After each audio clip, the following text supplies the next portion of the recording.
Aí a Bíblia diz que o rei mandou chamar Simei. Chegou a hora, Simei. Simei, edifica para você uma casa em Jerusalém. Não sai de lá, nem para um lado, nem para o outro. Porque no dia que tu cruzar o Cedron, você vai morrer. E Simei disse: boa foi a palavra, eu vou obedecer. E Simei edificou casa em Jerusalém, não saía. Aí Paulo começa dizendo que essas armas nos ajudam a permanecer em Jerusalém. Porque a luta desta guerra não é contra seres humanos. E enquanto você estiver dentro de Jerusalém, você está edificado para quando as dificuldades vierem. No dia que você sair, você morre. Porque as armas espirituais, ela não tem poder de tocar em você enquanto a aliança está aí, enquanto você estiver em Jerusalém. Ela roa por fora, é nas regiões celestiais, mas dentro de Jerusalém você está protegido. A Bíblia diz, me permita correr, a Bíblia diz que Simei viveu em Jerusalém muito tempo. Aí a sequência diz, depois de 3 anos, 2 escravos de Simei fugiu para Gate, rompeu os limites de Jerusalém. Qual era a guerra de Simei? Qual era o embate de Simei? Ficar em Jerusalém. Esta é a nossa guerra. É o que Paulo está dizendo. Por isso que temos que estar em Jerusalém. E só lá tem essas armas. No contexto espiritual. A Bíblia diz que Simei tinha 20 escravos. Tinha casa, tinha aliança e 20 escravos. Fugiram 2, 10% do patrimônio. Esses 10% fez com que Simei fosse atraído a sair de Jerusalém. 10% é muito pouco, gente, para você deixar a aliança. 10% é muito pouco para você deixar Jerusalém. Não é isso que nos atrai. Não é isso que tem lá fora nos atraindo. Mas não vale a pena. Paulo disse aos romanos, ou aos coríntios, que o que está reservado para quem está em Jerusalém, a mente nunca imaginou, os olhos nunca viram, e nem os ouvidos ouviram. Então diga para quem está ao seu lado, vale a pena ficar em Jerusalém.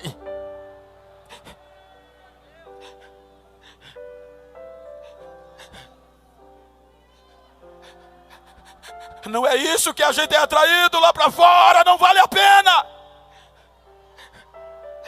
Jerusalém pode não ter o que você quer. Jerusalém pode não ter o que você gosta que tivesse. Mas em Jerusalém tem tudo o que você precisa. Ele saiu de Jerusalém e foi ferido. Montou no jumento, pegou os 2 escravos.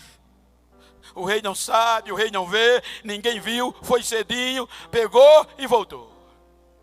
Muito tinha acabado de chegar, a notícia chegou em Jerusalém. O rei mandou chamar Simei e disse, eu não disse a você que no dia que você sair de Jerusalém, você morre. Benai atingiu Simei. E Simei morreu, porque saiu de Jerusalém.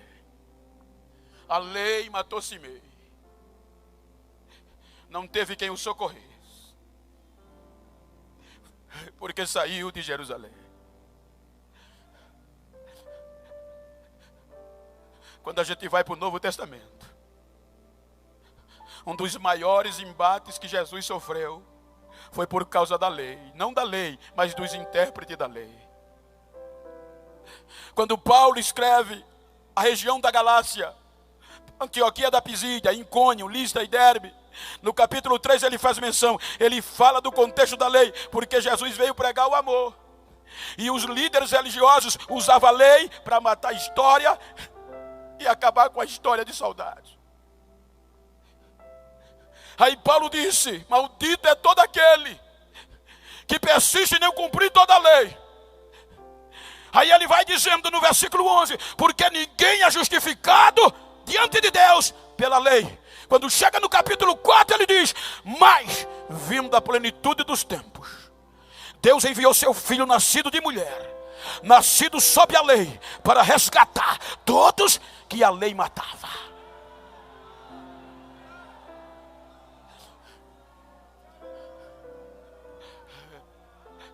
O maior embate que Jesus recebeu foi os intérpretes da lei. Por quê, pastor? O primeiro sermão de Jesus, gente. Quando Jesus voltou da tentação, diz Lucas capítulo 4, ele começou a ensinar que ele não perdia um culto, que Lucas disse que era costume dele estar na sinagoga, e a fama dele, o povo gostava tanto de ouvi-lo. Aí um dia ele foi pregar na sinagoga, sentou, deram o livro a ele. Ele disse: o Espírito do Senhor Deus é sobre mim. Ele me ungiu para pregar aos pobres, tirar da prisão os encarcerados e anunciar o ano da graça, do favor imerecido com Deus ou por Deus. Ele estava dizendo: eu vim acreditar em quem ninguém acredita, eu vim restaurar os feridos, eu vim pregar o amor. Veja que isso foi uma das maiores dificuldades dele. Resumindo, você chega no capítulo 8 de João, a Bíblia diz que Jesus passou a noite no monte. De manhã, quando ele desceu, entrou no santuário. Quando ele entrou no santuário, aí a Bíblia diz que chegaram quem? Chegou o povo para ouvir. Ele começou a ensinar o povo lá na área do templo. O povo ouvia, se agradava. Aí vieram os líderes, os intérpretes da lei e os fariseus. E trouxeram o quê? Uma mulher apanhada em adultério. Em flagrante adultério, não precisava testemunha. A Bíblia diz que eles expuseram aquela mulher na frente de todos, colocaram ela em pé para matar a história dela. Olhou para Jesus e disse: Senhor, esta mulher foi pega no próprio ato de adultério. E Moisés na lei manda ela morrer. E o que é que o Senhor diz? Jesus se cala, abaixa e vai escrevendo. Jesus não diz nada. O silêncio de Jesus deixou eles doidos da cabeça. Aí a Bíblia diz: como eles insistiam, ainda sentado, ainda agachado, Jesus olhou e disse: de vocês, quem não tiver pecado, atirem a primeira pedra. Ele agachado, só via barulho de pedra caindo. Pá, pá, pá, pá, pá, pá, pá. E eles foram saindo do mais importante ao menos importante, foi deixando. Daqui a pouco Jesus viu o silêncio. Quando olha, a mulher sozinha está de pé. Ele fica de pé e diz: mulher, ninguém te condenou? Não, Senhor, nem eu também te condeno.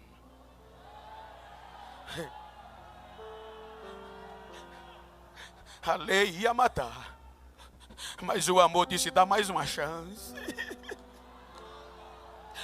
A lei disse: não vale mais nada. Os intérpretes da lei: não vale mais nada, errou. O amor dizia: acredita nela, vai dar fruto aí. Em síntese, quando a gente chega no capítulo 10 de Lucas, para concluir, você chega no versículo 25, aí está lá o intérprete da lei. A Bíblia diz: um perito da lei. Na lei, não dá, na lei. Era o homem que entendia toda a lei. Aí ele, para experimentar Jesus, chegou para Jesus e disse: mestre, o que é que eu faço para ser salvo? Aí Jesus retruca: o que é que está escrito na lei? Como é que tu entende? Ele sabia, gente. Veja que ele diz na hora, amar, ele fala do amor. É o que a lei ensinava. Amar o Senhor Deus sobre todas as coisas, de todo o teu coração, de toda a tua alma, e amar o teu próximo como a ti mesmo. Jesus gostou tanto que disse, você respondeu, gostei da resposta, vai e faz assim. Aí a Bíblia diz para ele experimentar Jesus, Jesus diz, ele olha para Jesus e diz, quem é o meu próximo? Olha o que é que Jesus diz, gente. Um homem, um judeu, um crente, um soldado. Um homem descia de Jerusalém, saiu dos limites de Jerusalém, não aguentou o embate. E quando ele saiu de Jerusalém, caiu na mão dos assaltantes. E o ladrão só vem para matar, para roubar e destruir.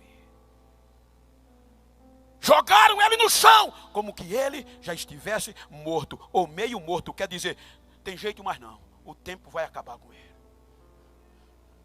Aí Jesus diz, ocasionalmente, em algumas versões, mas independente das outras, não era comum, quando isso está dizendo esporadicamente, não era comum ver um sacerdote sair de Jerusalém. Jesus diz, ocasionalmente, isso não era comum, descia um sacerdote pelo mesmo caminho, saindo de Jerusalém. Quando viu o homem caído, não ajudou. Por quê? Estava descendo no mesmo caminho, na mesma situação, saindo de Jerusalém. O sacerdote entendia a lei e ensinava. Jesus diz, do mesmo modo, o levita cantava, adorava, chorava, era obreiro, mas estava saindo de Jerusalém e não podia ajudar. Quando você chega no versículo 33, a história, Jesus poderia dizer, e também, mas não, ele inverte. Ele diz, ia de viagem um samaritano, não é à toa que ele usa o samaritano. Porque os judeus rejeitavam. E eles não sabiam que todos que são rejeitados sempre têm alguma coisa para oferecer.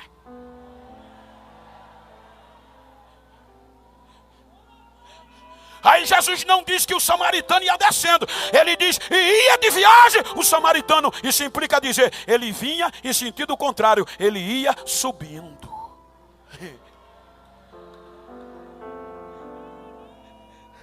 Pergunta para quem está ao teu lado, tu está descendo ou subindo? Quem vai subindo, gente, sempre tem piedade e misericórdia. Quem vai subindo não deixa ninguém para trás. Como o samaritano rejeitado, mas ia subindo, não ia saindo de Jerusalém, ia entrando. Parou a montaria, o cavalo, o camelo, o jumento, e desceu do cavalo. Já vem com azeite, já vem com vinho, e começa a sarar as feridas. Limpar, limpar, limpar. Depois que limpa, pega no braço. A Bíblia diz que coloca na sua própria montaria. Isso implica dizer que o resto da viagem, ele subiu de pé, arrastando o soldado ferido.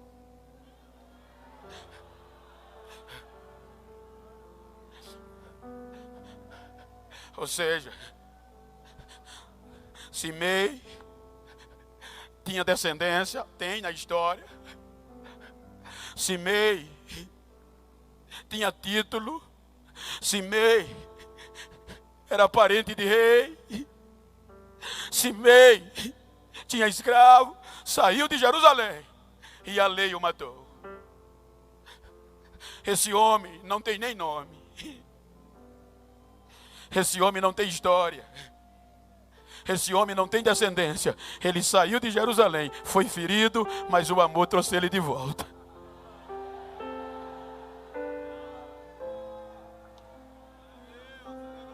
Olha para quem está ao teu lado e diga, se depender de mim, você não vai ficar para trás. Eu estou subindo.